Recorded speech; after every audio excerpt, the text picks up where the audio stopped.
Blessings, everyone. Thank you for joining me. And today's guest, I actually met through my friend Buck Johnson when he interviewed me, and I was so really taken by Julie and a lot of her insights. I wanted to talk to her myself. So today I'm going to speak with Julie Mastrini. Hi, Joseph. Thanks for having me. Could you introduce yourself to everybody? Thanks. Yeah, yeah. I'm an Orthodox Christian, converted in 2021, a few years ago, and I'm a writer, and I have had a very sort of long political and spiritual journey, going from being like a progressive, so-called leftist, Yeah. to kind of a new age Buddhist, uh, Wow. libertarian, to now an Orthodox Christian. So my spiritual journey and political journey is all tied up, and my writing's all tied up in that. Um, so yeah, I think that's as good an intro I can give right now. Where were you born and raised? In Western Pennsylvania, a very small Catholic town, Wow. coal country. Yeah. Oh wow. And you're Italian American. Yep. Yeah. Are your mom and dad both Italian? Yes. Yeah. Wow. I Okay. have a great great grandmother who was Scottish, but everybody else was Italian. Wow. Yeah. So you were born and raised Catholic, Roman Catholic. Yes. Yeah. Yeah. And it was a really interesting experience because it's like a post Vatican II experience. Um, and they actually demolished, I found this out recently, they demolished a really beautiful Catholic church in my hometown Yeah. and put up one that looks really modern and like almost like a Protestant church. Um, and I put this together like later in life, and I was like, oh man, no wonder I was so depressed in that building. Like it was just, they tore down the beautiful one that was built in the 1800s and put up this 60s style one that was just so ugly.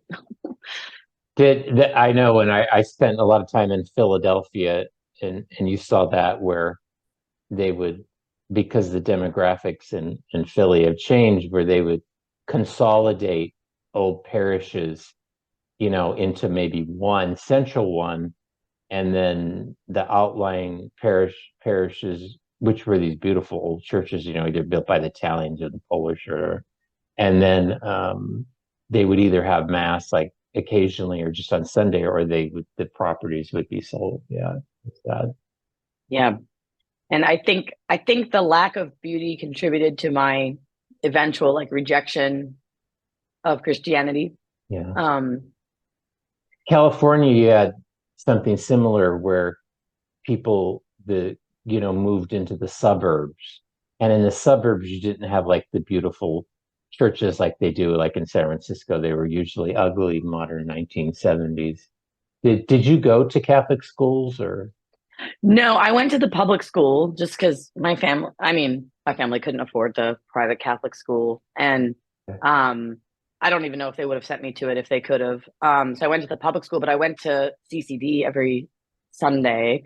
I don't even remember what CCD stands for. You're familiar with Ca- that term? It's our Sunday school, but we called it CCD. It's like Catholic Catholic. catechetical? I don't know either. I don't remember. Yeah, but we didn't call it Sunday school. We called it CCD. So I went there every Sunday. I would say most, if not all, of the people, my peers that grew up going to CCD are no longer Catholic.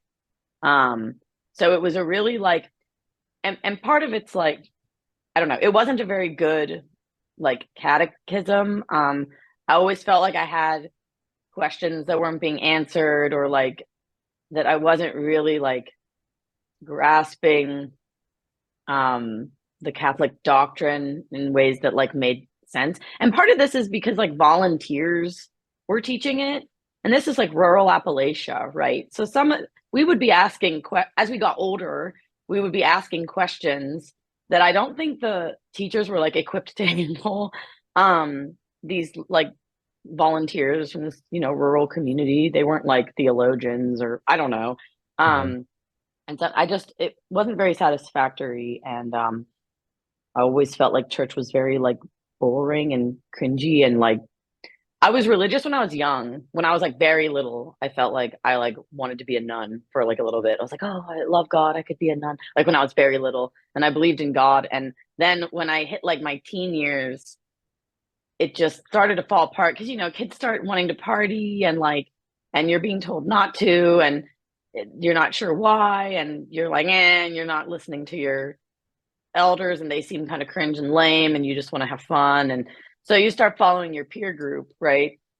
And then I left it behind, and so did most of my peers, especially in college, which then just sort of like solidifies like agnosticism and atheism. Yeah. So you received first communion and then you were confirmed as well? Yep. Okay. Yeah. And then usually for non-Catholics, confirmation is like early teens, right? Like, Yes. I remember, I think I was like 16 or 17 because I remember they had planned prom the night before.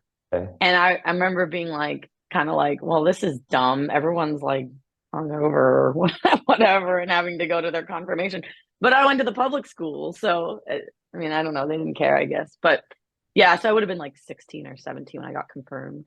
Same with me. And Yeah. then you're considered an adult, a full initiate in the church, and then sort of the education stops at that point. Yep. And then people, yeah, usually go to college and then you dump it. And that's what I Yep. did. So Yep. actually I dumped it before when I got a car. So Oh, yeah. Yeah. I think I was like not into it for a couple years, of my teen years, because it just like, I don't know, it like didn't seem to make sense. And did your par there was no community around it, like, you know, which is something that struck me about the Orthodox Church is there's such a community feel. did your parents take you to church on Sunday? No. Sometimes my mom and my older sister would go and I'd go with them. But so sometimes, but we were CEOs. So Christmas, not even Easter. Have you heard this Really? term? Yeah. CEOs. It's like Christmas, Easter only.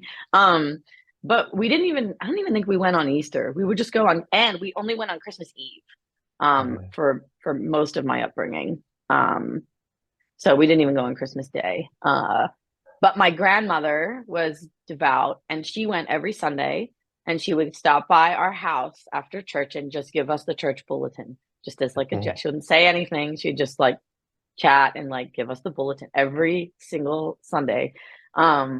Which I look back now and think is very sweet. It was a very Um, subtle hint there. Okay. mhm. Where And you know, it's like I grew up with the religious like imagery in my grandparents' house. Like, both my grandmother, I never knew my one grandfather, and then my other grandparents, like they had religious imagery around, which I think was really good for me. And I would like in my early years would like pray before I go to bed and stuff like that. But then just you hit your teens and it's just becomes you just start to discard it, you know. yeah. Where did you go to college? Penn State, Oh, okay. which I don't know, you maybe don't know anything about Penn State, but I it is a big a little bit. Yeah, it's a big college town and everything. Yeah. big party school, big Sports, yeah. football school. Yep. Yep. We had the Huh? Jerry Sandusky scandal when I was there, which Oh, was no. uh, yeah. So I was studying public relations, and then this big PR scandal erupts with the assistant. I think he was the assistant football coach being a pedophile, and that blows up while I'm there. And football is like a religion to people and a lot of people in Pennsylvania. It's either their team is the Steelers or Penn State or whatever, and it just like rocked the community. And um, I don't know. I see a lot of people have sort of like I think replaced their religion with like Sunday football around here. So I that remember was that. interesting. But Now, then were you? obviously the party culture was crazy. So. Yeah, yeah. So when you were in college, did you just not go to church at all? Oh no. I remember there was a church on campus and I was like, it was like foreign to me. I was like, who's going there? You know, like I didn't know anybody who was religious or practicing. And like religious people were just actively derided as being like awful conservatives. And, like there's just, it's such a liberal environment on a college campus. And then all the professors are like pushing the young women towards like women's studies. And like, I was so encouraged by my elders to like, question everything about our traditional society, all the traditions of society, and be a feminist and be a feminist activist. And just the guidance there was so left wing, like the whole environment. So I became a left wing activist when I was in college. You wish politically, would you say your upbringing was conservative, or what was it? I would say it was like, this is the weird thing. It was implicitly conservative. My family always had strong like morality. But a lot of them vote Democrat, but like Democrats used to be more for the working class, and I'm from coal miners, right? So, but like my father's, like kind of like implicitly conservative. It's not like, it was never like super explicit. And I had a lot of questions about the world and like questions about politics and culture, and my family didn't go very deep on those topics. So I really found that I started to find that outlet like in university, and even like Okay. online message boards where I would find like feminist message boards and Okay. whatnot. Yeah. Okay. But your family was more like uh they weren't pro-abortion or for gay marriage. They weren't progressives. Yeah. No, no, no, that was never coming up. But there was definitely like the libertarian streak of like, oh well, Live and let maybe live. around like, or maybe around the gay thing, like, well, just let people Live and do let what live. they, yeah, because as the culture changed, that kind of conditions people to be more like, okay, so, but yeah, it just wasn't like topics that came up. Like my family wasn't political, you know, Okay. Okay. yeah. But Okay. I was. My dad would always be like, don't ever talk about religion and politics with people. And I have totally not taken his advice because that's like all I like to talk about now. Do you think that when you went to college, or the atmosphere there, do you think that influenced your political views, or were they already there?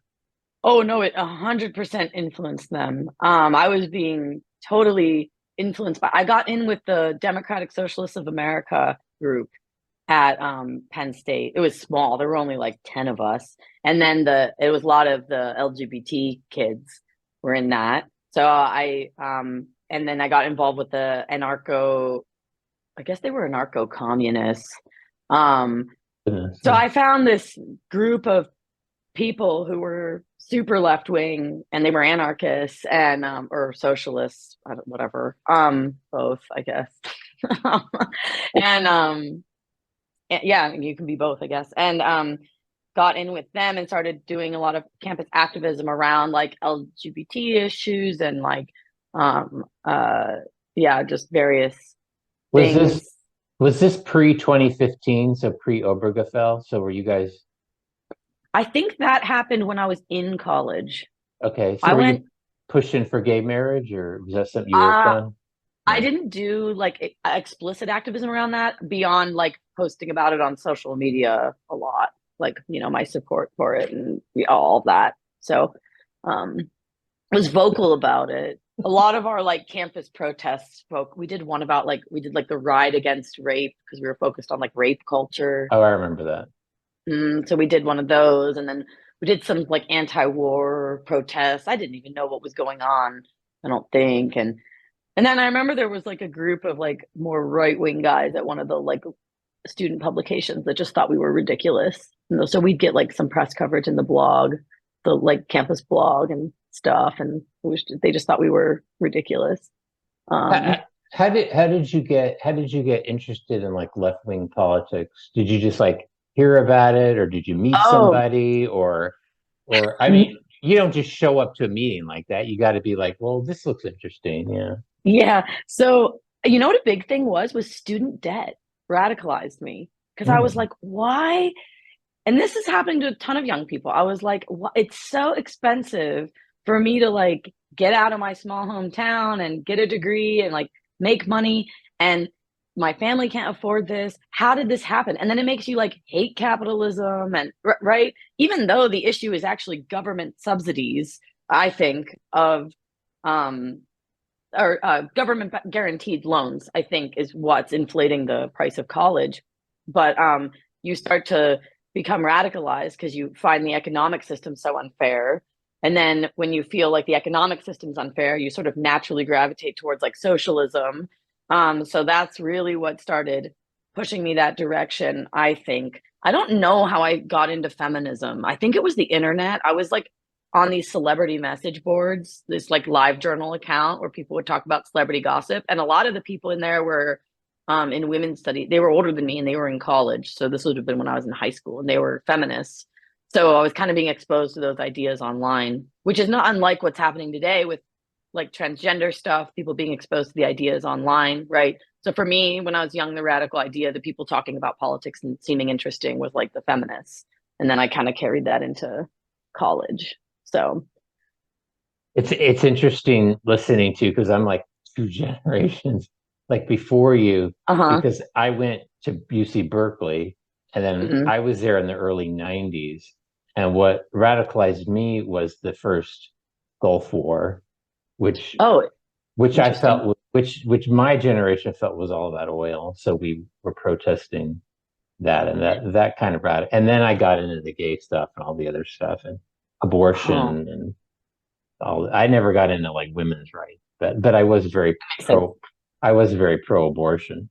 I was pro-choice for a very long time, and act and very vocal about that. Wow. And I have my theory as to why young women are pro-choice. Um, I think hookup culture makes women pro-choice because they know that they're sleeping with men who wouldn't stick around if they were to get pregnant. So they need that option.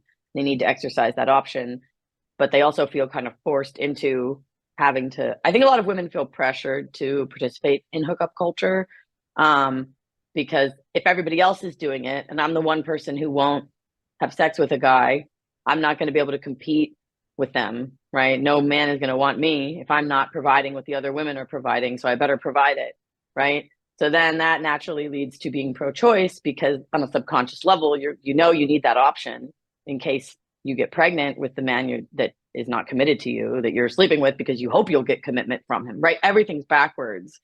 Instead of securing commitment before you sleep with someone to try to get commitment, and it doesn't work.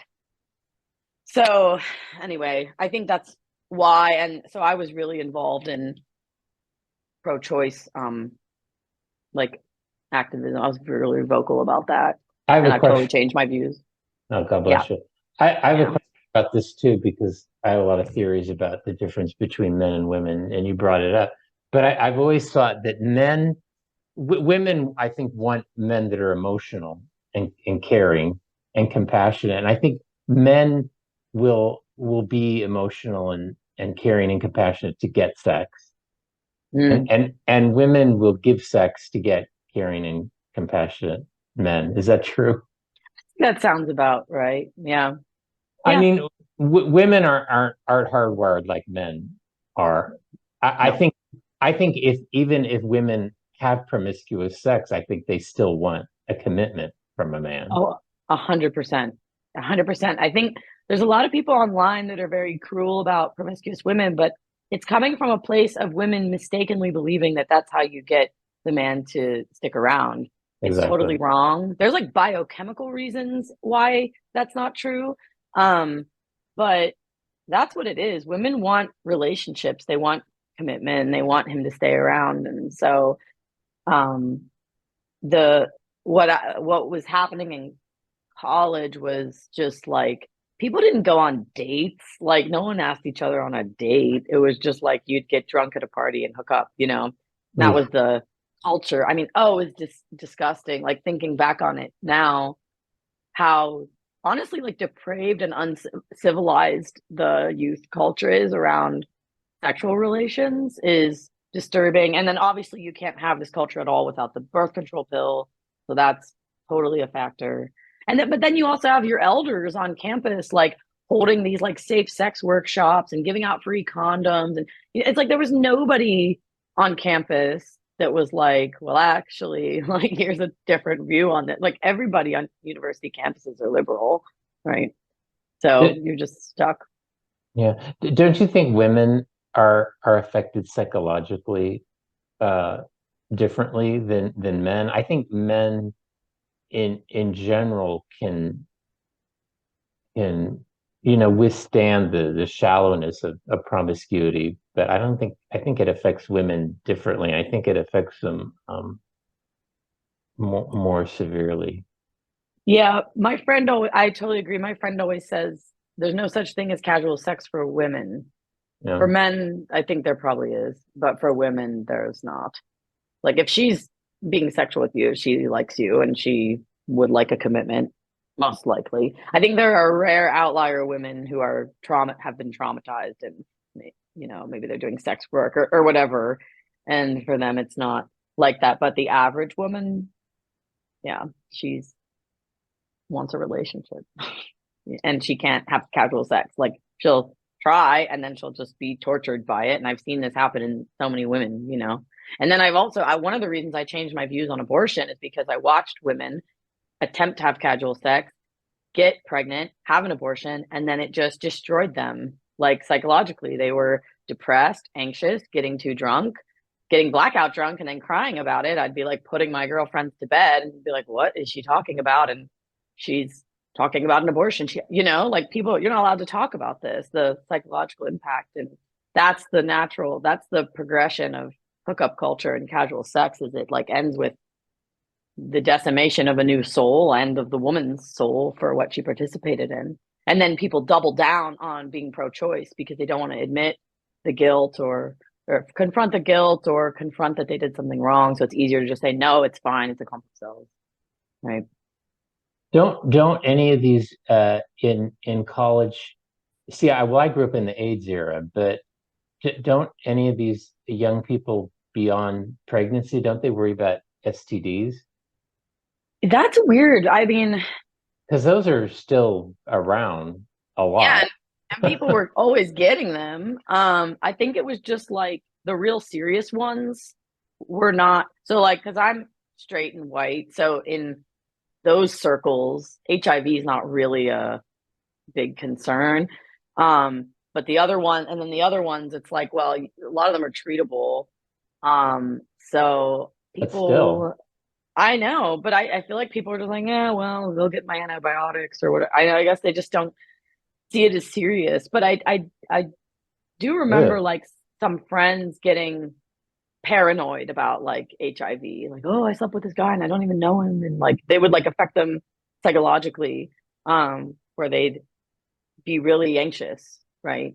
Because they knew they'd done something that put them at risk, and um they'd be running off to get tested, right? Like, so I don't know. It's almost like there's no emphasis on STDs either, like amongst people who defend sexual liberation. Like, it's just kind of like, yeah, whatever. Like, it's like seen as, I don't know, getting a cold or something. It's just, Uh, yeah, something that happens. Like, I don't feel like people care about it that much. Especially Um, like HPV can really affect mm. women. I mean, it can make you sterile. So it's also makes you susceptible to all sorts of cancers. So And the attitude with HPV is just, oh, well, everybody has it. ugh. You know, Okay. that's totally the attitude now. Because how else are you going to cope with that? Because it's true, so many women do. And so, well, oh, you know, women will be like, well, everybody has it. So there was an episode of Girls, HBO. I don't know if you know that show, which I is never. just it's an interesting show because it just is a little, it just shows amoral the amorality in our culture. Like, unfortunately, that show is relatable, but because it's just shows the lack of a moral structure that millennials are living out in their relationships. And there's an episode where Lena Dunham gets HPV and her friend says to her, oh, well, all adventurous women do. And so that's how they deal with it in the show, right? And it's like, yeah, it's bad. I wonder that this is why a lot of women nowadays, just in general, seem to be bitter and angry, and men seem to be not that interested in marrying that your generation. Not that my Yep. generation was any better, the Gen Xers, but not this severe. Yeah. It's, I think people get really hurt and traumatized by the like youth culture. And then they're like, why doesn't anybody like treat me well? Why aren't people treating each other well? And then they, yeah, get up, they get, yeah, bitter and angry. And you can see it all playing out online, the gender war and everything, but it's real. Everyone's mad at each other, right? Women are mad at men and men are mad at women, and no one's behaving properly, and nobody even knows how to behave properly, and all the social scripts are broken. The social scripts for dating are broken. Like the people don't even know like the basic courtship rituals that would like guide these interactions are just decimated. So no, and then introduce digital technology, and people have no idea what to do or how to approach or how not to approach or whatever it is, and it's just like a total train wreck. So yeah, people are not getting married and not having kids, and you Uh, can't blame them. Like it's not a personal failing. This is the problem, because some people internalize it as a personal failing, and it's like you're swimming in toxic water, yeah. you know. So And it's sad. guys are sitting at home watching porn. So Yep. I tweeted about this the other day. I saw that. Yeah, it was kind of it was a like a duh tweet. Like, oh, okay, yeah, that's yeah. But I got I You tweeted, said don't date men that watch porn. I was like, well, of yeah. course not. Vis-a-vis, don't marry him either. Well, right. And so then I get not only all the men who are saying it's not bad to watch porn in my mention, all the anon gross guys being like, I don't feel bad about this. But then I get women, this actually made me sad, saying two things. One is they're like, well, there aren't any men who don't watch it, so then I'll just be single forever, Oh, which isn't true, by the way. The last like 5 men I've gone on dates with didn't watch porn. So they exist. Um, mm. but then you also I also had people going, well, how do you know if he does watches it? I'm like, you ask him. But also the thing that troubled me about women saying that was it implies that they don't feel comfortable asking him, or they think he would lie, right? Which then it's like, well, maybe you're not choosing trustworthy men if you think he would lie. And then how do you choose a trustworthy man? Well, you could write a book on that, So it's just hard.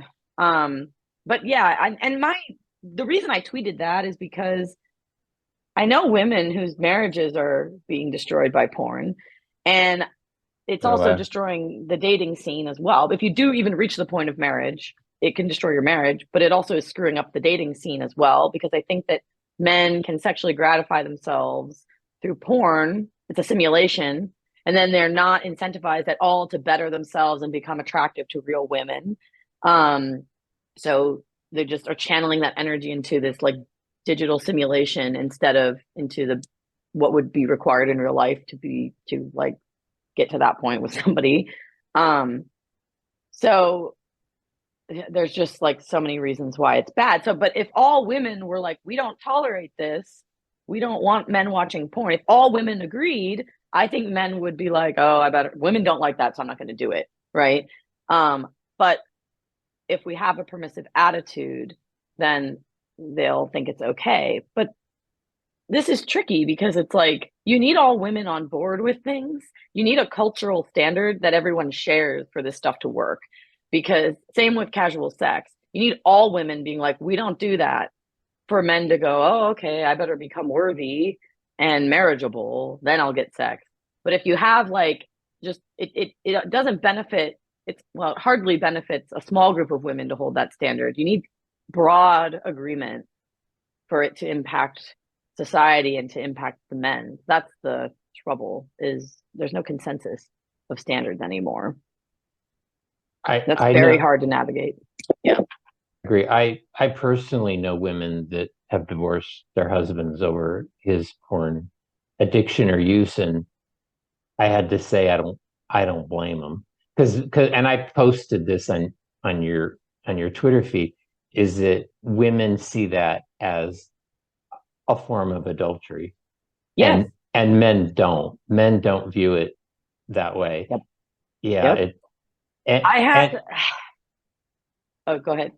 well, I've been a part of men's groups, in person and online over the years, secular and religious, and it's pretty pervasive. The porn addiction. I mean, not just occasional, but guys that just cannot stop watching and masturbating. Sorry. And they don't see it as addiction. Like it's not seen as addiction. I'm considered a religious extremist for having this view, right, in our society. Like that's how normalized it is. Um, and even like if you're a guy and you start an Instagram account, I don't know if you ever use Instagram, but Yeah. the feed, there's a suggested feed of like suggested posts, and it's super porny, like just by default. Like that is what the content that's being fed to you by these like tech companies, right? So it's just, it's not like overtly porn, but I say it's porny, right? It's like women's butts and this and that, and women being really licentious. And um it's just everywhere. And people have talked about this in advertising for a while, but it's like worse than that now. And I had to explain this to my mother because she says, well, why are you always going for Christian guys now? She doesn't quite get it. And I say, well, most of the men, the average man, it's not like it was when you were growing up, they're watching porn. She's like, what? And I'm like, yeah, they have it on their phone. And so a lot of the Christian guys know it's wrong and either aren't doing it or trying not to do it. And so that's the one. I mean, obviously there's a million reasons I've been dating Christian guys, but um, that's the reason I usually give her. And that makes sense to her because she knows it's bad. She hasn't been conditioned by society like young people have to think that it's okay. But the defensiveness around it, I also tweeted that I find it really interesting that it's the atheist Reddit types who often are all about science who defend porn, because there's actually very clear science on porn being bad for your brain and affecting you negatively, right? And I'm not even one of those people that's like the science. But if you look into it, it's actually pretty clear, and the studies are not ambiguous. Like, Yeah, I've had a lot of psychiatric help in my life, and one of the big problems that men have, and they need to see psychiatry, is that because they've had such an ongoing porn addiction their whole life, and then when they get married, a lot of times it continues, and we're talking about young guys, not guys in their 70s. We're talking about guys in their 20s and 30s.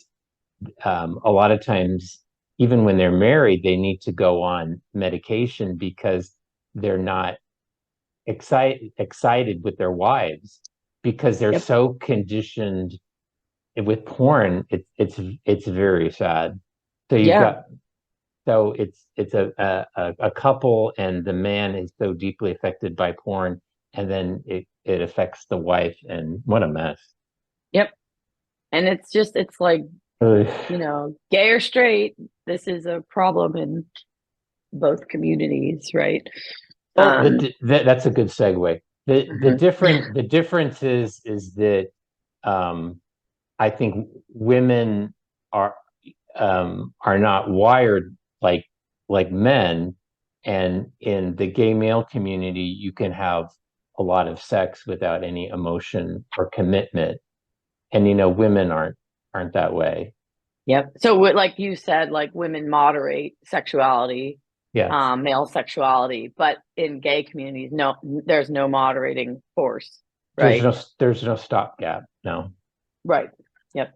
No. And then almost kind of see that this is actually where, when I was young, because I wasn't around a lot of women, because I dated very peripherally women, but I could see the difference in men and women in the gay and the lesbian community, because lesbian women, as opposed to gay men, tended to be more commitment centered and monogamous.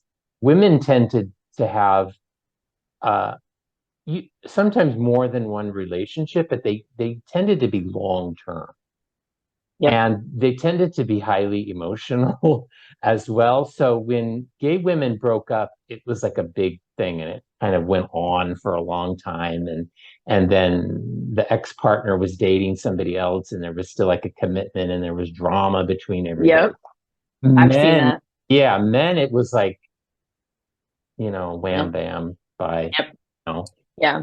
And I think you see that in straight men too. And I think that's why I've always said that gay men have more in common with straight men, and lesbian women have more in common with straight women. You know, Oh, yeah. Makes total sense. Yeah. Because at the end of the day, they're still men and women, right? one is Um, testosterone and one is estrogen. right. Yeah, that makes sense. And that's well known. Like people always say that. Oh, well, lesbians are the second date they move in together or whatever it is. Like they're highly monogamous and Very much, loyal and yeah, and people know that. So very much. Now how did you end up in my hometown of San Francisco from PA to SF?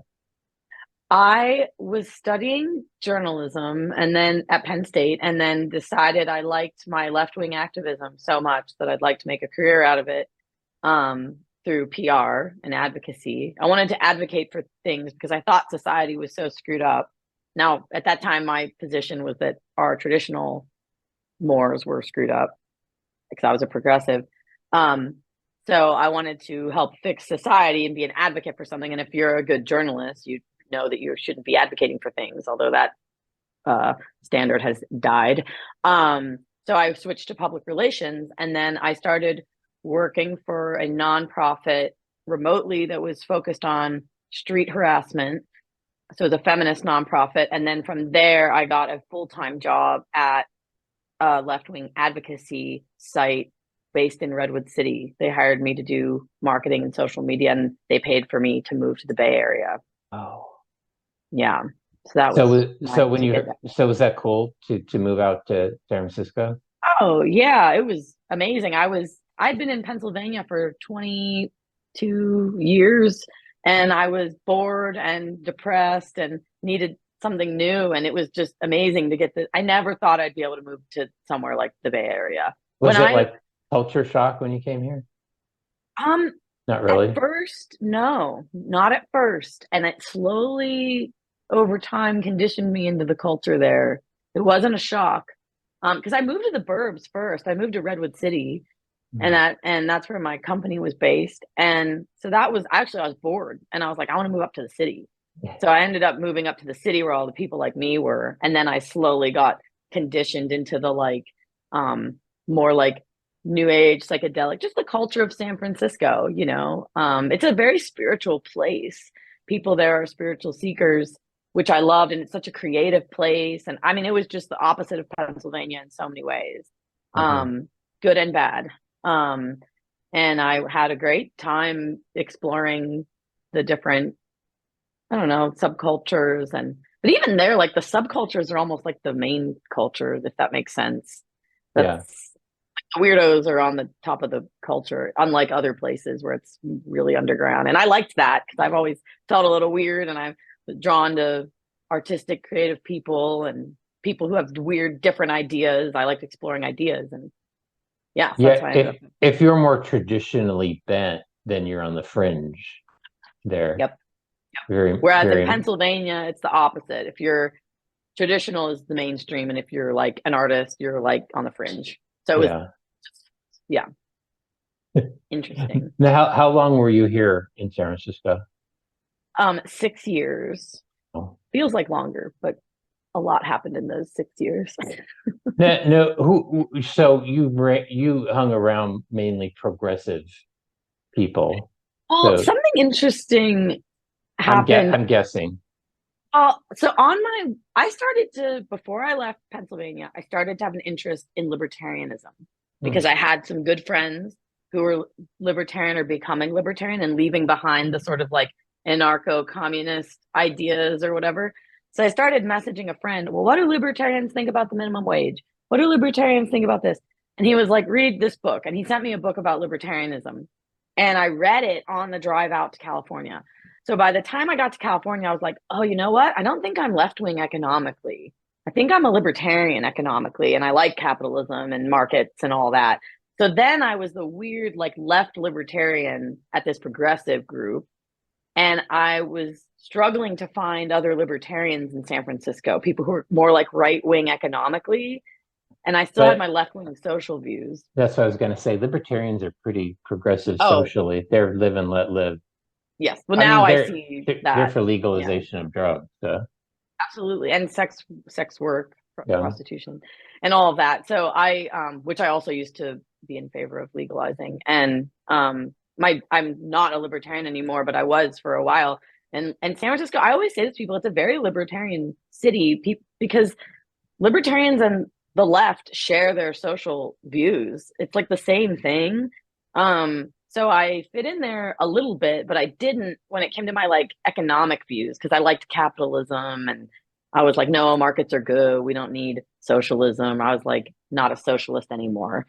So I ended up always feeling a little alienated from everybody there because of that. I was like semi aligned with them and then also not. So I still didn't fit in 100% in San Francisco. And my Mm. libertarian friends lived in DC. Like my twin sister was living there and my one of my best friends. So I had this sort of bi-coastal network and I always felt a little alienated in San Francisco. So Now, the city has a pretty rich Catholic Italian, history down in North Beach with St. Peter and Paul. Did you ever go down there and like walk into the church and say, "Oh, this is beautiful"? I discovered North Beach near the last few years I was there and loved it, obviously. And went into so yeah, so a lot of things happened where that started pushing me towards Christianity again. And that's when I started, like I went into Grace Cathedral and oh my gosh, it's so beautiful, and started to become more interested in going inside churches. But that was after a lot of things happened in San Francisco that pushed me back to Christianity. Now, San Francisco has a rich Orthodox tradition. Did you ever go to Holy Virgin Cathedral up on Geary? I went there in January. So not it's been But since leaving San but Francisco that I now know that it has Orthodox history, and I when I go back I'm like I'm going to the Orthodox churches, but not but when I when you lived there. lived there, now, okay. Not no. I didn't even know what Orthodoxy was until a year after I left San Francisco. So You I was on my you journey. Yeah. when did you start rethinking, yeah, Christianity? So a bunch of things were happening. I was in a relationship with someone who I was in love with, but he insisted on us being open Yeah. because and I basically adopted this frame of okay, I'll try an open relationship because all the attractive men I was running into in San Francisco wanted to be poly. So Oh, so I accepted it to get ahead of the fact that I felt like no one was ever going to just commit to me, right? So I'm like, well, okay, I guess I can't expect this of men anymore. I can't expect monogamy. And, maybe I'm old and archaic. Maybe I'm wrong. Divorce is a big problem. So maybe this is the bulwark against divorce and maybe it should be given a shot. That was like where my brain was. And I was just swimming in a culture of people who were all into open relationships and no one ever said that it was bad. I talked to you about this on Buck's podcast that I think it was the gay cult. I have a theory that it's kind of gay culture seeping into straight culture. Um, but it really hurts women. So I was just being spiritually gutted by this relationship. We didn't act on our openness all that much or really ever, but it was always a concept and the possibility was always there, right? And it just destroyed me and I hated it. you And don't you know if he did or not. I don't think he did. I don't think he was like, I think he would have told me. He wasn't like a liar. He Okay. just wanted to have possibilities open. Um, so it was always a concept. So we'd get into these like really abstract arguments and debates. And then we eventually we started closing off the boundaries, closing and closing. Well, what if we just only do this with other people? Well, what if we just do this with other people? And it was like, and I was so uncomfortable that we kept adding more boundaries until eventually I was like, we just need monogamy. I'm not going to be comfortable until we're monogamous, right? But it was like years of this, and just like I'm embarrassed by it now because it's so stupid. But when you're that far left, you're just like you have to work your way back to traditionalism, and it takes years. And so finally I was like, I want monogamy. I had a therapist. This will interest you. I had a therapist who lived in Berkeley. She was a lesbian and she was in favor of open relationships, and she would give therapy to people who were struggling with open relationships. So I would talk to her. And to now I'm like, this woman should have no business talking to young women, and she should have told me it was wrong. And like, it's just awful, right? Because I thought something was wrong with me, that I didn't like this, right? And the whole culture was telling me something was wrong with me and that I needed to get over my jealousy and I needed to not try to own my partner and like all these terrible things. Like the depth of how depraved the open relationship culture is in San Francisco is hard for good, normal people in like Pennsylvania to even believe. Like it's bad. And so That's and I'm a sick. fire dancer. Yeah, it's sick. And I'm a fire dancer. So I was in the circus arts community and they're all open, which, like, okay, circus people have that reputation anyway. So I don't know why that's surprising, but it was just everywhere. So eventually I actually started getting more into like right wing media. Mm. Jordan Peterson came on the scene. People were telling me to listen to him. And my fire dance instructor was really influential as well because she was more right wing than me. And she would sit, now I'm much more right wing than her, but she would sit me down and ask me questions about my feminist beliefs. And I was her friend and we loved each other. And I couldn't answer her questions coherently. I would often be like, you know what? That view doesn't really make sense. So she was engaging me on a friendly level and just, oh, I would love to hear why do you think XYZ, or what's your thoughts on this? And I trusted her. And that being forced to explain myself, not forced, but being encouraged to explain myself, started to undo my thinking. And then also there was so much happening. For my job at work, I was the PR representative for our progressive campaigns. And I would think, well, what if a conservative reporter calls me? What would he ask or she about this campaign? So I would put myself in the mindset of a conservative, and then I would try to think from their perspective. And in that exercise, this was just me trying to be good at my job and prepare myself. But in that exercise, I started to undo my own thinking. I was like, oh, that's a good point, or that is a hole in our logic, or whatever. So that was happening.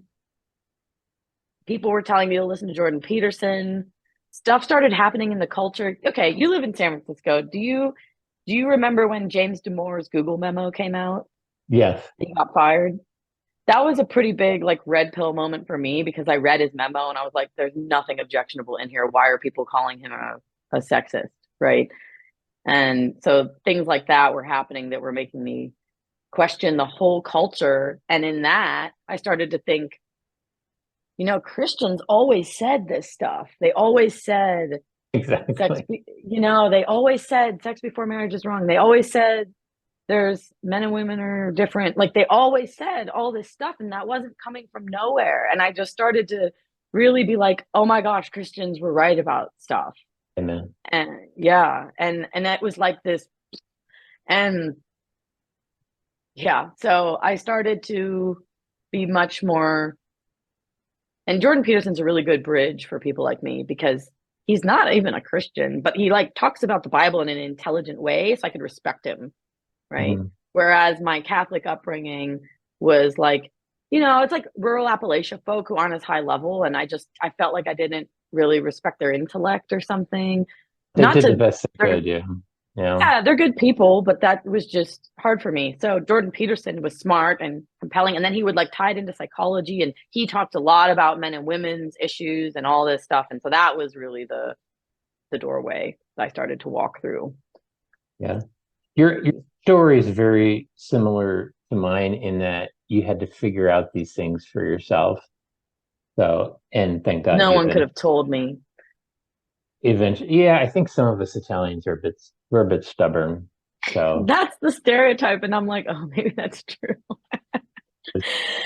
Well, I have a sort of I do have like a bit of an anti-authoritarian streak where I'm like, don't tell me what to do. I trust myself and not you, and I'm gonna like figure it out for myself. So anti-establishment. Yeah. yeah, I and then mean, I've lost orthodoxy is anti-establishment. exactly. Yeah. exactly. It's And I'm not. kind of a contrarian. If someone's saying something, if a mob of people are saying something, I'm the one who will go, well, wait a minute.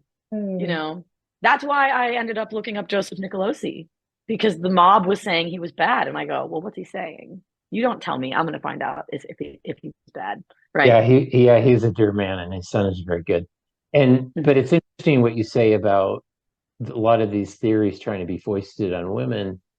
But in going back to San Francisco, is that most of these theories came about, you know, I mean, they go further back, but in the 60s, during like the Summer of Love in 1967, that's what that was all about with the hippies and Mm, the free love movement. Is it, yep. you didn't have to marry to have sex. You could Hmm. have sex with anybody you wanted. You could have sex with the same sex, the opposite sex. With everything was on the table. And then in the I found something in the San Francisco archives. It was called the Gay Manifesto. It was written by a gay activist in the early times there, and that's really what he was saying and talking about, is that the early gay rights movement was mirroring, the counterculture. And Mm, these kids who grew up in the 60s had come from the very, bourgeois middle class, conservative 50s. And they were throwing off all that, and that's what they wanted to do. And it's still, we're still seeing the effects today, 50 years later, over 50 years later. right. And I think that something that really came into view with San Francisco, with the like effects of sexual liberation and this idea that um like what's really at the core of a lot of it for women is that women don't need protection, right? So I started to feel unsafe in San Francisco, spiritually and physically. I was unsafe spiritually because the men I was dating wanted to be in an open relationship, which like if you really think about that, that means they're okay with you being exposed to bad men, sexually or otherwise, right? They're not like they want, like truly, like they're okay with you going off into the field of dating or whatever and potentially stepping on these landmines, because everybody knows that when you're dating, you are trying to dodge bad people, right? Okay, so it was that. And then also, not, yeah, so it was that. And then also physical safety started to become a concern because, as you know, the streets of San Francisco are filled with homeless people who are often very on drugs and don't know what's going on. Some of them are violent. So I realized also that the men, well, the man, but I guess most of the men in San Francisco, like walking down the street with them, I didn't even feel safe because they already didn't have an ethic of protecting women Mm-mm. from exposure to other men sexually. So why would he protect my physical safety if something were to come at me on the street? And I tell a story a lot about how I was walking through a large group of homeless men with my boyfriend at the time. And instead of like keeping me close or staying next to me, he like hurried ahead to get himself through the crowd safely. And I was like later, like, why did you like left me behind in that crowd of like people who were totally on drugs and screwed up, right? Like, and anyway, so Nice all guy. of this, yeah. So all this stuff just I started to become very aware that men and women are different. Feminism kind of, I thought, lied about that. We're not the same. And my, even just by nature of my physicality as a woman, I need different standards and protections and whatever. And I started to think, okay, I guess the nature of patriarchy wasn't meant to be oppressive, it was meant to be protective. um and it's a hierarchy where the men are physically bigger and stronger, so they protect the weaker and more vulnerable, and that's a duty and responsibility. And it wasn't to keep us down, it was to acknowledge our nature. So I started to just flip everything I believed on its head and saw a lot of these lies. Well, the 60s mindset broke down real early. I always think of the example as Charles Manson and his family, because who are the majority of his followers? Were they women? Mainly women. Oh, Yeah. So, I mean, even in the 1960s, women were trying to figure out what the heck to do. yeah, And and that's when the pill was invented in the 60s, right? yep, yep, early 60s. So, yeah, it's sad. I got It some is. visuals for you because I wanted to talk about pop culture because Yeah. I don't get a chance very often because I Oh, don't me either. I I love well, it. I don't talk I to hate it. people as young as you. So, Uh-huh. Yeah. and I talk to a lot of priests, which I love talking to priests, but they don't Yeah. want to they don't want to talk about pop culture. Oh, I love talking about pop culture. Can you see this? I can, yes. Okay. So this is US support for same-sex marriage. This is the greatest psyop that in the history of the United States. Can you see this? Hmm. 1997, 27%. 2021, 70%. Wow. Yep. I have a And theory. it's okay, go. I want to No, hear. I think it's pop culture, but go ahead.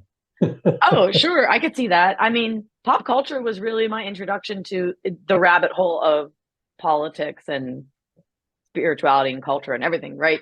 Um, this is happening for so many this happens for so many issues though, right? It's like it's not just this. Um, I'm sure we're seeing some, I don't know, maybe we'll see this for like transgender stuff, but maybe that is a bridge too far for people. I don't know. Okay. Um, You said yeah. that on Buck's show, and I thought she's right because I bet I don't know what transgender approval is, but I'm sure it's lower now. Hmm. But it could do this, right? And Well, this it's certainly just, did. yeah. So what's your theory? What do you think happened? We'll do the pop culture thing, but I mean, Obama was not pro-gay marriage. Hillary Clinton was not pro-gay marriage. Joe Biden was not pro-gay marriage. Yep. So And now it's like if you're not, you're like an extremist, right? Or you're some religious extremist. yeah, Um, this is by political party. So this blue line is Democrats, 83%. Independents 73, Republicans 55 going up. Went from 16% among Republicans in 97 to 55. 97 is not even that long ago. No, it isn't. I thought that number was going to be like in the 70s or something. No, It's 97. no, and I mean, you figure the 90s, that was Madonna, Bill Clinton. I mean, the 90s were not conservative. No, no. It's not the 1950s. Right. Yeah. And look at that jump. Yep. This is by age group. Here we've got the youngest in the green, 84% right now. So that would be millennials. Hmm. Um, that's kind of a weird cohort. That's Yeah. got Gen X, Millennials and Gen X. kind of get a lot of people in there. 72 and then 50. Yeah, that's kind of boomers. Well, no, there's Hmm. Gen Xers in there too. So the Hmm. dotted line is 60%, but again, a pretty steep. Actually, it's interesting with young people, the jump is not as dramatic from 57 to 84. Yeah. So, They started out with higher acceptance. yeah, yeah. This is interesting. This is by religion. So, Wow. unaffiliated, 85%, white mainline Protestant, 68, Roman Catholic, 67.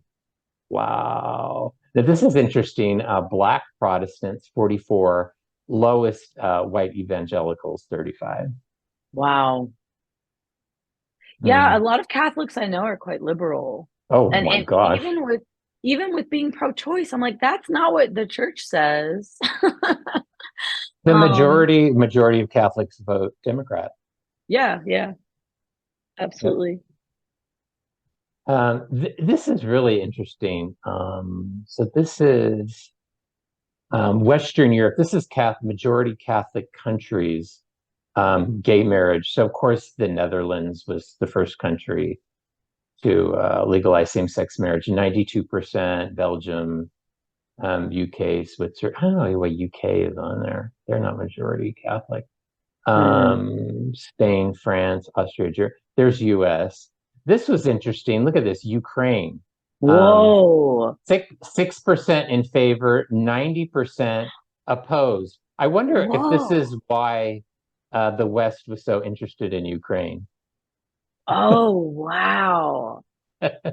Bosnia, Wow. very low, 90%. Lithuania, 87%. Belarus, 83%. Latvia, 80%. So these Baltic, Eastern European countries, very low support for gay marriage. Wow. I mean, I guess that I don't know a lot about those countries, but I know, Well, well, Ukraine's there's a large Orthodox influence there. right. And I know And Poland and Hungary are more, I mean, you see the propaganda in US media about um what's his name? Uh the Zelensky? Hungarian no, the Oh, Hungarian prime is it oh, Urban? yeah, I can't remember Victor his Orban. name. Orban. Yeah. Yeah, Yeah. yeah, yeah. And But I mean, yeah. Hungary certainly, you know, yeah, right Yeah. in there. Mhm. This is a U.S. Catholic views on homosexuality and same-sex marriage. I thought this was interesting. So homosexuality, this is millennial Catholics, 85% acceptance. So, and I've talked to priests when I was Catholic, and I said, the ship has sailed on this. You guys totally failed. Mm. That's a huge number. Hmm. 85% accept. Same-sex marriage, 75%. You said you've talked to Catholic priests on this issue. I think I saw you tweeting about Bishop Barron. Oh, yeah. Um, and I was curious the story there. Um, Well, and he did an interview with Dave Rubin okay. years ago, and this is when I first got into trouble with Barron, and I kind of like Dave Rubin. I Hmm. think he's honest about who he is and what he is Hmm. and what he believes. I can respect that. And he asked Bishop Barron, your church officially, does not support, you know, my life or my marriage, you know. Hmm. And Bishop Barron just gave a really, really weak answer, like, well, I'm not going to get into this. And, Oh, this isn't something that, we're going to have a big fight about. And I was like, oh boy. oh, interesting. Yeah, Especially when somebody is sorry, Julie, but especially when somebody's asking you the question, you give the answer. right. Yes, an honest answer. And he didn't. I see. Interesting. I'll have to dig up that clip. Um, yeah, Dave Rubin, his show was a big deal for me Hmm. coming out of the left wing actually, because that was the like dissident voices in for me in like 2018, 2019. I was like, whoa, I've never heard any of these ideas, right? Were you um, listening to Milo at all, Yiannopoulos? no, I didn't. I remember him being in the media a lot and I wasn't listening to him. And then later, when he'd already been canceled and disappeared, I looked into him and realized he had been like ex-gay and or was, trying to Hmm. reform. And I thought that was really interesting. But no, I wasn't really listening to him or anything. But Okay. now I'm obviously familiar with him and everything. Yeah. This What is is this? this is what I grew up with. This was my first exposure to gay, 1970s Village People. Is this a band? You don't remember the Village People, YMCA? Oh, that's them? Oh, of YMCA. course I know that. Wait, Okay. but it's these guys? The Village People, yeah. I had no idea. YMCA is about, a young gay guy like going to the city and ending up at the YMCA and, having sex with dudes. I mean, No, that's that's what what that song is about. it's about. Okay, It's a grooming song. okay, here's the thing. Yes. So grooming songs are huge. When I was in school, like let's say middle school and high school, my little rural Western Pennsylvania town, the school and local, actually the local Y, it was the YPCC, the Young People's Community Center, would host dances. And I always remember that the music made me uncomfortable because it was often like really porny, like rap or hip hop. And Nicki I would Minaj think, or something. not at that time, she was later. But basically that whole cohort, Lil Wayne and all of those guys, right? And just really porny stuff. And I remember like, and people, and we'd be in like seventh grade, and kids would be like, the style of dance was like grinding, if you're familiar. And Yeah. I remember being uncomfortable, but feeling like there was something wrong with me, and that I needed to become more comfortable with this stuff and with this culture. And so then that's how it works, right? It's like your instinct is like, this is off, but then everybody around you is accepting it, and you're like, okay, there must be something wrong with me, and so I need to like change. And that's how you start to get conditioned into the culture of sexual liberation. I really think that's where it all started, was like hearing all those songs and going to the school dances, and all the music was about sex. And then that kind of prepared me for university, where that was the attitude, and it just goes and goes and goes until you hit this wall and go, oh my gosh, all of this is depraved, right? Exactly. It's insane. Now, this is Studio 54 in New York. So this is gay culture hitting the mainstream. So, Oh, so what yeah, the year would this have discos of been? the 1970s. Okay. So, I mean, discos were essentially gay dance clubs for straight people. You know, Oh, interesting. that's where all that started out at. Okay. You know this guy, don't you?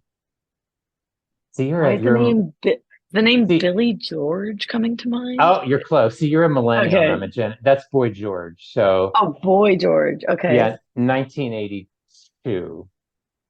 Not super familiar with this That's person, but I've like culture heard the name. Culture Club, Karma Chameleon. So No. this is when I'm a teenager. I went to school Okay. I went to school dressed like him one time, and the other kids were like, "What the?" You know. So was he a big like gay or androgynous pop star? You know, they used to call him like gender bender. It was weird. Yeah. It's kind of like he was a guy, but Yeah. Kind of like like a girl, and Harry Styles is kind of like that figure yeah, of today. I would agree. Yeah. This is Dynasty. Do you remember that was in the 1980s? So the 1980s was AIDS. Okay. Yeah. So this is a pretty big shift in pop culture, image of the gay man. So Mm. before it was party and wild, and this is like yuppie, you know. Oh, like professionals, like. Yeah, look, so this was one Mhm. of the first, gay storylines in network TV. Oh, And I wow. remember watching this show, and they didn't show anything. Okay. It was just the storyline of a gay Hmm. couple of a gay relationship. And then I went too fast. And then we got the 90s with The Madonna. Madonna. So Yeah. this was 1990. This was a video called Justify My Love. I mean, she did gay, lesbian, everything Mm. was, she threw everything against the wall. And today this would be like a perfume commercial on Yeah. television. Then MTV wouldn't show it. Oh, yeah.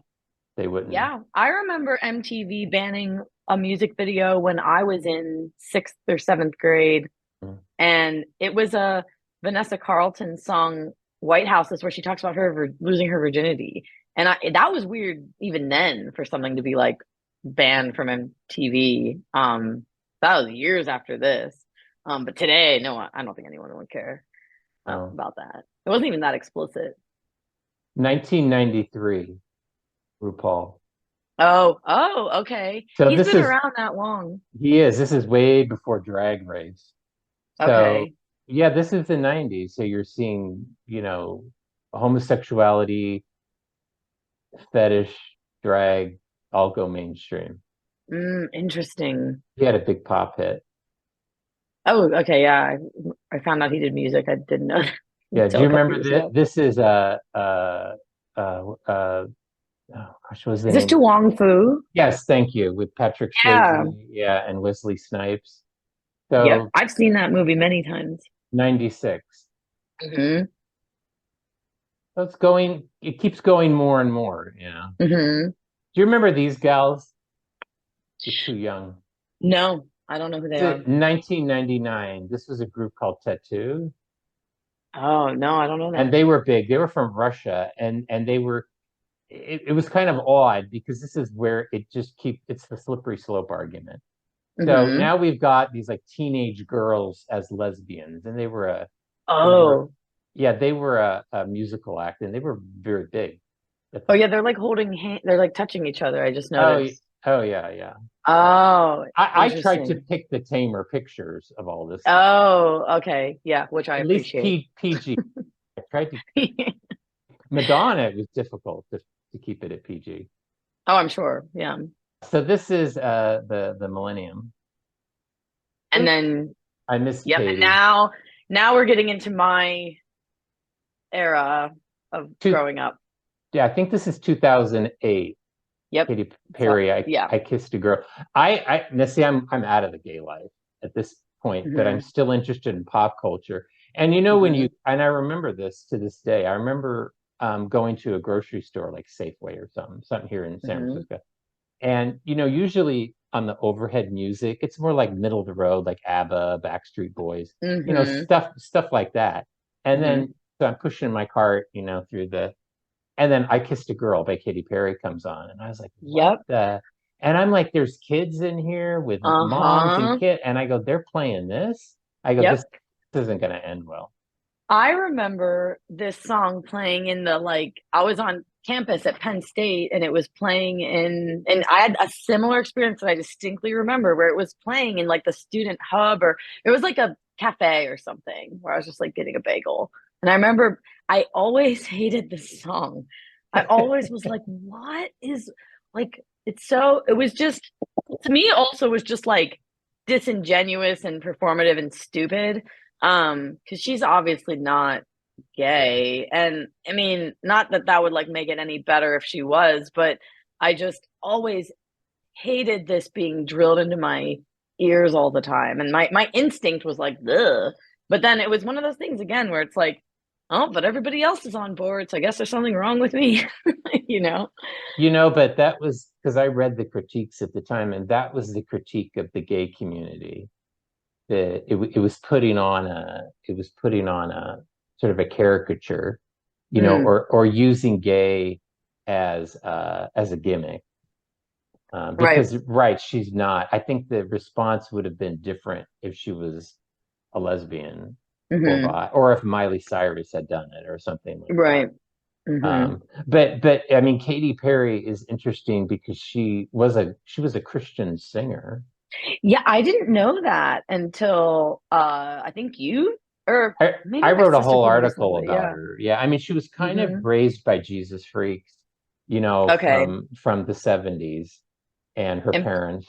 And then she started out as a contemporary Christian singer and didn't really go anywhere and yep. kind of knocked around Hollywood and LA and then, got picked up by producers because she's a pretty girl and she's got a nice figure and everything.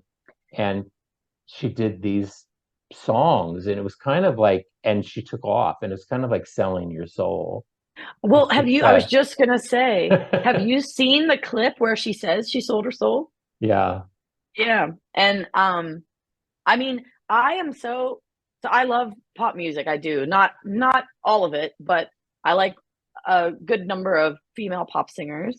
And I've always found it so interesting to watch which Yeah. ones accept the industry Yeah. and the trajectory their career takes versus the ones who reject it and the trajectory their career takes. So there's some really interesting examples well, actually, Vanessa Carlton is an interesting example. She's extremely liberal, but she's never gone into sexual territory with her music. And they wanted her to after she had her hit 1,000 miles. And she was like, no. And she took a different turn and she put out some really good albums and never did the sexual thing. But I remember watching but then you have like Katy Perry, obviously, Lady Gaga. She was like almost like She was like a acoustic, like, or I don't know, she'd like play her piano and just play these almost like ballady type songs. And then that wasn't working. So she started taking her clothes off or whatever. And then she hit the industry. And then another example I think is interesting is I think Avril Lavigne never went down that road either. right, but she just stayed kind of punk, which is a weird look on her now that she's older, I think. But um Marina Diamandis So, is interesting. I really always liked her, and her EP was quite good, and then her second album was more commercial, and you could see the industry trying to push her into being the like pop darling sexualized thing, and she rejected that, and then went off and I think like independently produced a very good album, um, and has kind of rejected that. But it's like you can just see the industry getting that. Halsey is another great example. She had a pretty good album, and then the industry got her, and she was like, okay, and now she's super sexual, and you can just see the ones that say okay to it, and they get the fame and they get the money, and they're super sexualized, and the ones that say no and they like disappear a little bit, and you have to follow them more closely because they're not as in your face. It's just really interesting. It happens again and again and again. It's like a machine. Like the it's just crazy. right when I was, going out of the club scene in '99, it was Britney Spears and Christina Aguilera. And I mean, Yep. they were both fairly semi-sexual from the beginning. Mhm. Yeah, But it with got worse. it did. You could see it. I remember it when it happened because this is interesting too, is that in 2000 and 2001, I was over in France at a Benedictine monastery. So I came back, I flew from Paris to, I think, JFK. And I came into JFK, and it was that, you were probably way too young. It was that MTV Awards, that famous one now, Oh. where Britney Spears just kind of ripped off her clothes. And it was like she Hmm. had like a sheer, like nothing underneath. And I remember Hmm. seeing that in the airport, and I was like going, wow. I was like, that was quick. And I think she was Yep. still a minor at that time, Yeah. and or very, very young, like 17 or 18. And I was like, this is like MK Ultra programming. Like, wow, what happened?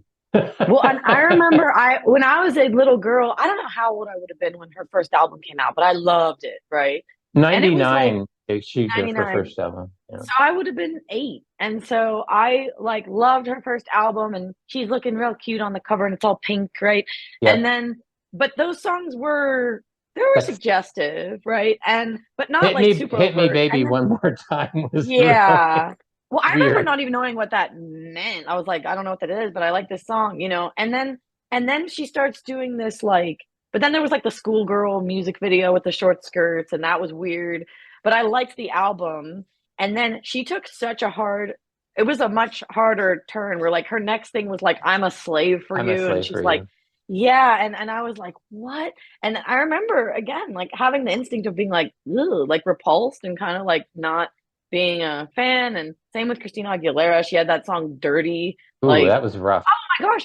And Genie in a Bottle is Yeah. such a suggestive song for a 20-year-old, or I don't even know how old she was She was, with I that. think, a minor at that point. I think so. And I re-listened to that song a couple years ago and I was like, oh my God, this song was huge. I was like 9 years old and like listen to what she's saying. Like, I mean, it's just so disturbing. They It's both came out of Disney, out of the new Mickey Mouse Club. They yeah. both came out of that. So did Justin Timberlake.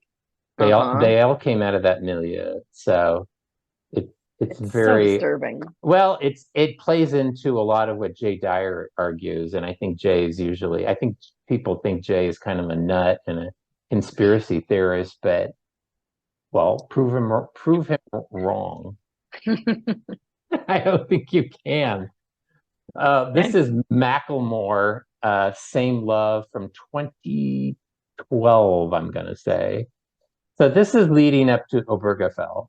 And this is the video is really interesting. I took a deep dive in it at one oh, time, and it's a very revisionist view of homosexuality. It's very picket fence. It's very middle America. It's very Skippy peanut butter.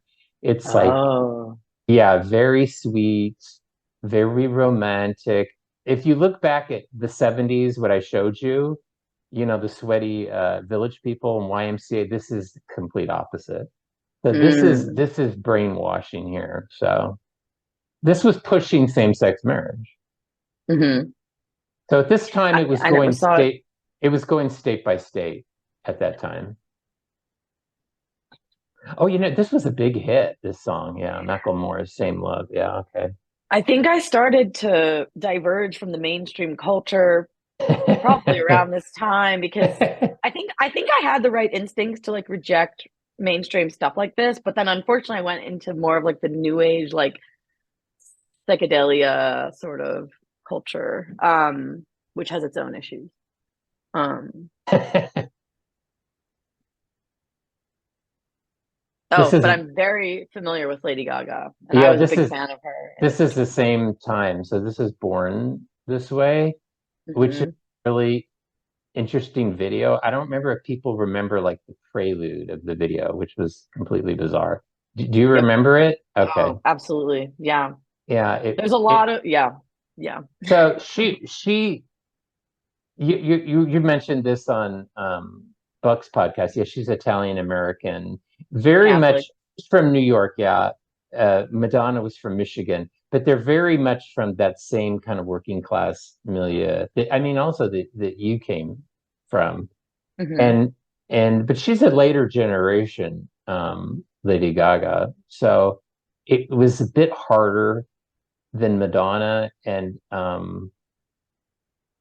I have to say not as eloquent, perhaps, but I think what she was able to do that Madonna wasn't was to push the envelope because we're talking there's a 20-year difference between them, over 20 Hmm. years. So and Born This Way was essentially about being born gay.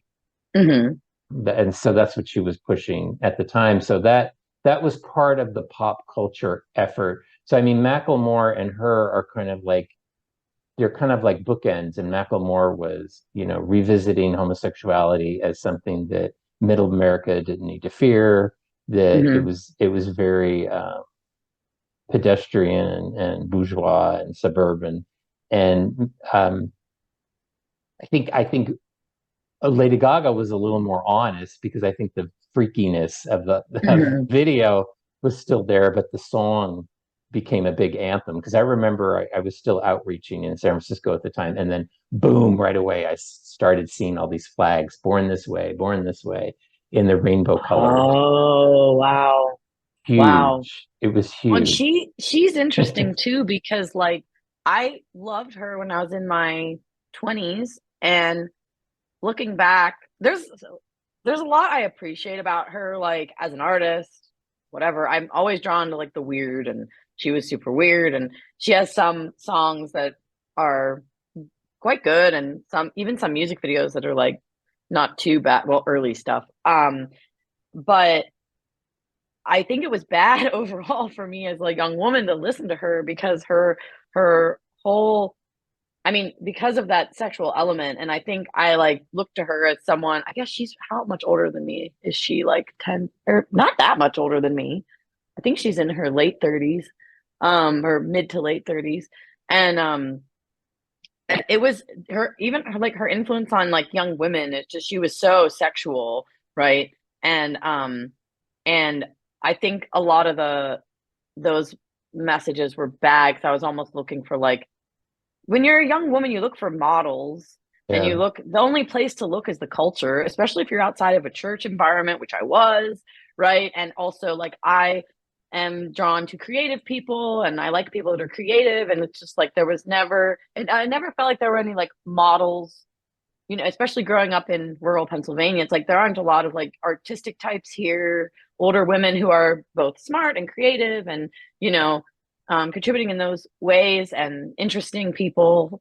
Um, and so enter people like Lady Gaga, but there's all this twisted perversion and stuff. And then yeah, when she came out with Born This Way, it was like I was like, oh, she like really is catering to her gay the overlap between like straight women stuff and like gay men like, culture is like kind of interesting. Yeah. Often like drawn to the same figures, right? Especially these like female pop figures. Her I her don't s- know what's going on there. no, her song "Bad Romance," I have to say, it shocked me Oh, in what way? at the time. The overt sexual references were pretty Hmm. strong. Well, in the video, she's being like prostituted. The video Um, was weird, but yeah, the song, the lyrics, I thought were pretty shocking at the time. oh, interesting. I thought, well, this is where culture's gone. So See, I wasn't shocked by it at all, and I loved it because I was in college. I'm like, yeah, we love Lady Gaga. I mean, it's kind of disturbing. so this is 2013. I just thought this was interesting because with the Dylan Mulvaney thing and Hmm. um, what's that company? Uh, Budweiser. Budweiser. So there's a progression for everything. I kind of think like trans people are getting kind of a bad rap right now Hmm. because they're just the progression of the whole LGBT gay uh, uh, uh, philosophy, because Hmm. look at this. I mean, this is like very sexually suggestive. I Yeah, mean, yeah. beyond it being two dudes. I mean, it could have been Uh, a dude and a gal, but I but they're mean, come on. posing. I mean, Yeah, I mean, come on. yeah, So yeah, this is pre Obergefell, and I didn't I remember when this ad came out, and I was like, damn. And I was like really. talking with people, I was like, isn't this kind of too much? And no, people were kind of like, not really. Jeez. This is I think, the ultimate mainstreaming of this idea because Taylor Swift is like, she's very like middle America. I mean, she started Hmm. out that way as like a very like sweet country singer and like her prairie flowered Hmm. dresses, and the boots, and Hmm. she just kind of progressed into this full blown, gay advocate, you know, I to didn't the know that about her, actually. I don't follow her really. She's from Pennsylvania.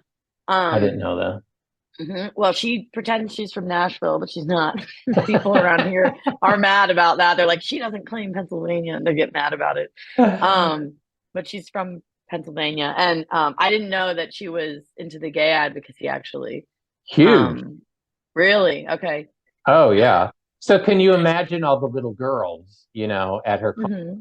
mom and dad, let's go see Taylor Swift. She's middle of the Hmm. road. They might not take little girls to go see Lady Gaga, Right. or Nicki Minaj or something like that. But Right. let's go see Taylor Swift. And this Hmm. stuff gets right in there, goes right in. Well, do you know Jojo Siwa? I might be Yes. saying it wrong. That's a Yes. really interesting because I'm like too old now to really quite understand how that came about. But my cousin said her daughter, who's real young, they love JoJo and the big hair bows and all this. And then I see that JoJo's a lesbian and Came out. super into that. Yeah, I mean, I don't know if you have her in this slideshow, but I was first exposed to, her persona is mhm. I think I was at Walmart, and I was just Yeah, looking through. I know I go to Walmart, confession. So I was at so do I. Walmart, and I think I was like in the cereal aisle, and Uh-huh. I don't buy that junk, Lucky Charms and all Hmm. sugar puffs and all that stuff. So I saw this, but like I have like a radar for like all this rainbow stuff. I Hmm. recognize and see it. So I see this box of cereal, and it's like JoJo Siwa has her own cereal, and it's this rainbow and Yep. unicorn. And I was like, oh, we're gonna poison kids' bodies and poison their minds at the same time. I Yeah. said, this is so sick. Yeah. And I was like, ugh, Yep. it's so bad. And it's completely infiltrated, and the culture now is completely saturated.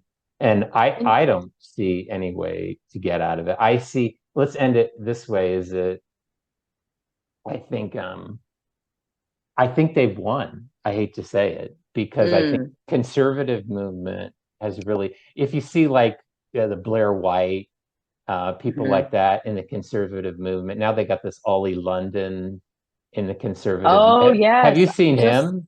I just yesterday found out who he was. Hmm. So these are But like big conservative, uh,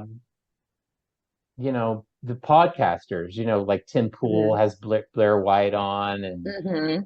and man, I'm like, I don't. It's a mess. It's a mess. Well, I think Ollie London, from what I gathered, does he speak out against the trans He's medical like, I guess treatments? you would say he's ex-trans. He's ex-trans. Yeah.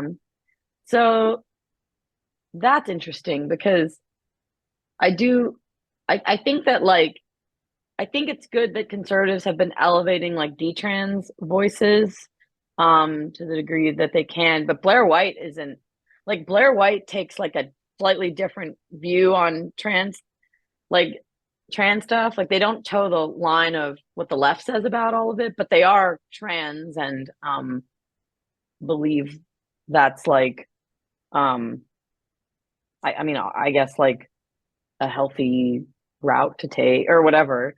Obviously. For some people, I think I don't know. I don't really have a clear view of what their beliefs are on the whole thing because I don't really pay But attention I to them. think it's part of the normalization process. It's just like fence posts keep moving, right? Um, And the Overton window, same thing, right? It's like you're not really allowed to even say anymore that you think that gay marriage isn't oh no, valid. Like that you're not ship is allowed sad. to, yeah, that ship sailed and it's just like, um, but yeah, and it's just like conditioning just moves the goalpost and moves the goalpost. And then if you're someone, I was just talking to somebody about this yesterday, if you're someone who puts any sort of like stake in the ground or line in the sand and says, no, like here's my boundary, you're seen as an extremist as the culture like shifts and moves around you, right? You look like an extremist, which I like hate that word, right? Because it's so relative, right? Like why is the place our culture has gone not extreme, but I'm extreme because I'll put up boundaries around like not believing that people should watch porn. Like I'm an extremist now because I think that, right? And it's just the slow conditioning. All of that stuff that you went through with pop culture has also conditioned people to accept porn like 100%, right? Nicki Minaj, her content is so horny. It's great. I mean, it's just and a million other people as well. It's not just her, but it's WAP. like, Well, that song WAP oh, shocked me as well. same. Yeah. Yeah. Cause I was like out of all this by then. And I was like, are we serious? Like, why is this allowed? Right. And then I wrote an article on my Substack about how there used to be do you know about the major motion, what was it called? The Major Motion Picture Association. And they were basically censors of movies and in the United States. And I want to use the word censor like, There was the Catholic Decency group too, and they would actually review films yes, that's what before I'm talking about. they were released to the public. Well, there was a And if Catholic. they came out against them, the studio just would not release them because they knew that people wouldn't go see them. Right. And this was also headed up by Catholics, and it was like a board or something that had like a list of what like what could or could not be depicted. And a lot of it had to do with sex and stuff. And like I'm pretty sure one of the things was not even depicting like men and women in the same bed or something. Right. It was like pretty strict. And this Catholic man, his name was I'm gonna butcher his name. I'm not sure I remember his name, but I wrote about this. And he would review the movies and say, like, you have to get rid of this. Kisses couldn't be longer than 3 seconds. Stuff like that. And then it wasn't a government censorship operation. I think it was called the League of Catholic Decency. But at that time, the Catholic Church also had the list, which was the list. They had a list of books and things that you could not read or Really? I film. never heard of that. Yeah, it died in the 50s, Okay. So 60s. this, But the yeah, but religious groups that's a whole other can of worms. But religious uh-huh. groups in general had much more power Right. over, and they Culture. don't. Yeah, they don't anymore. Yeah. Now that, well, they have like zero. like, like to the point where like now religious groups have to like have their own Netflix or like their own, right? It's like a pure flicks or whatever, because it's just like there's never going to be any influence on Netflix, right? So just, well, we'll create pure flicks or whatever. But they squandered that themselves. I don't blame lay people. The church squandered it through the sex Oh, abuse and also just through going secular with the folk masses and all that stuff, and yeah, and the the sex, liturgical dancing and everything. yep, the sex abuse scandals have just totally eradicated the legitimacy of the Catholic Church in the eyes of the average person. Like Right, you just, rightly. yep, yeah, and yeah, and so yeah, I don't know. I mean, I have hope around the, I don't know if groundswell is probably too strong a word, but the number of people I see coming to Orthodoxy is nice. I don't think it's I don't know. It it's Ca- I'd like to ca- see that happen in bigger numbers, but I don't know. I think Orthodoxy, to a certain degree, as opposed to Catholicism, has been able to maintain a culture. Yes.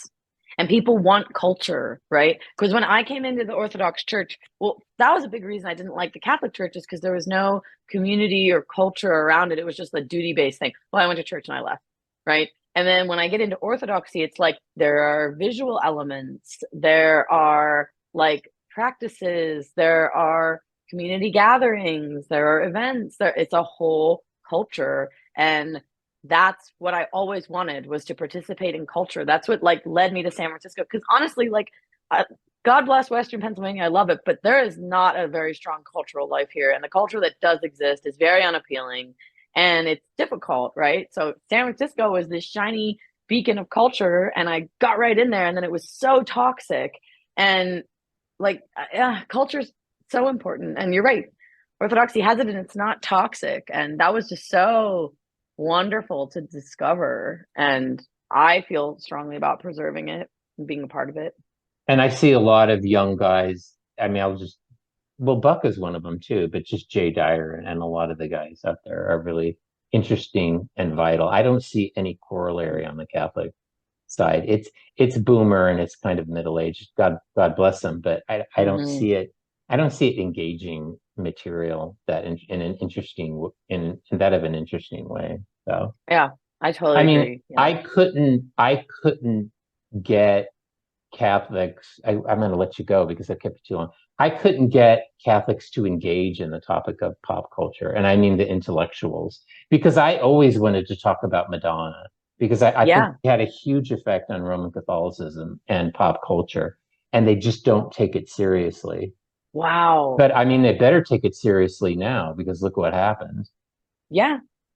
Yeah. I mean, oh, I love talking about pop culture, and my sister and I have always been just like very interested in it. And even Lady Gaga, like it was always interesting for her to pronounce Catholicism and then have this very sexual stuff going on in her albums, right? And I've seen videos of her like praying before shows and stuff, right? And it's just sad to think of what her impact could have been. Like, I think the demons are very interested in artists, right? Because they set the tone and they set cultural standards, and Well, they're mimetic. And so, like, Lady Gaga, I mean, she's creative, powerful, like, and of course they want her to work for them, right? Because imagine her, if her Christianity was more pronounced. I mean, she could create wonderful and beautiful things, but it's just a little, it's off, right? Um, and but she was yeah, also a product of the Catholic culture that because I did a lot of research on her, and she came from a very progressive Catholic background. And really she was very influenced by a lot of the gay affirmative Catholic priests in Manhattan. And interesting. yeah, she was, Oh, well, so she had geography a, has so much to do with all of this too, right? Like being no, raised in New York versus, yeah, anyway. Madonna was a little different because she was much earlier, but she was still post Vatican II. Hmm. And, but she was in Michigan. But it was a very flat sort of Catholicism that she grew up with. So she took a deep dive into like the richness of Italian Catholicism. And you saw that in like a prayer with the statues coming to life and bleeding and the stigmata and all that Mm. stuff. And it was very controversial and it was sexualized as well. But I think and then she got into Kabbalah later, but she had that really deep longing for like ritual and mystery. in religion, and Yes. she couldn't fulfill it in the world of modern Catholicism. She couldn't find it. So she just sort of created this esoteric religion for herself. And then she finally found Kabbalah, which she's still in, which is the Jewish mysticism. So, I yeah, I see this in so many artists where the longing for the mystery and the divine is there. You probably aren't into punk, but Green Day was a really oh, big. I knew them actually in Berkeley in the Oh, early, yeah. oh, I would love to hear about that because I just They played at a yeah, little theater called Gilman Street Theater, yep, yeah, and some of the okay. early punk bands were there, like Rancid, and I saw them, and yeah, they were hardcore. It was really interesting But if when I you met them. but Billy Joe Armstrong, Italian, Yep, I think Catholic background, yep, and great artist. yep, And if you listen to his, especially his album 21st Century Breakdown, he yep, is longing for God. And yep, it's all over his lyrics, and he always plays with those themes. He has the song East Jesus Nowhere, and he has even the themes of like Mary and Jesus, like all throughout his work. And he'll like cross himself in a well the other way in his video, right? He's just like longing for it, but he's off and he's not there, and he struggles with his mental health and drug abuse, and it's all connected, and you can just see it throughout his work. And he's such a brilliant musician, but I would just love to see him like fulfill his longing for the connection with the divine, and he hasn't gotten there. no, And it's tough when you're in that bubble, and now he's in a bubble. So, right. Oh, right. He's in the bubble. He's always been in the Bay Area. That doesn't help, right? You're like, it's just it's fascinating to me. Because it, I envision this alternative universe where these brilliant artists, wonderful creative people work for God 100% instead of they being they would off. they would have 100 years ago. Mhm. Their trajectory would have Yes. been much different. Yes. You know, because Totally. Michelangelo struggled with a lot of this stuff too. You know, Yeah. it's Italian Catholic, but it went in a different direction because it was Interesting. different times. But these Yeah. people have a rough time because Yeah. thank Well, you. I kept you way too long than I thought I would. that's okay. It was fun. But yeah, you're really fascinating. Thank you. Thank you. Yeah. No, where Likewise. because I like to put the information from my speakers in the Mhm. video description. Is there like something like where people can reach you or read your work or you know? Yeah, there's a few places. I think the best way to keep up with me is probably Twitter. My handle is Julie Wrights. And then I do have a Substack with my twin called Mystic Sisters, and I can send you that link. We have a podcast. It's a little dormant right now, but we're hoping to revive it soon. So I do writing there. And then I just have a website with my clips. I write a lot about culture and relationships and also like media and media bias. And that's on juliemastrini.com. Okay. Thank you, Yeah. Julie. Beauty brains. Thank you.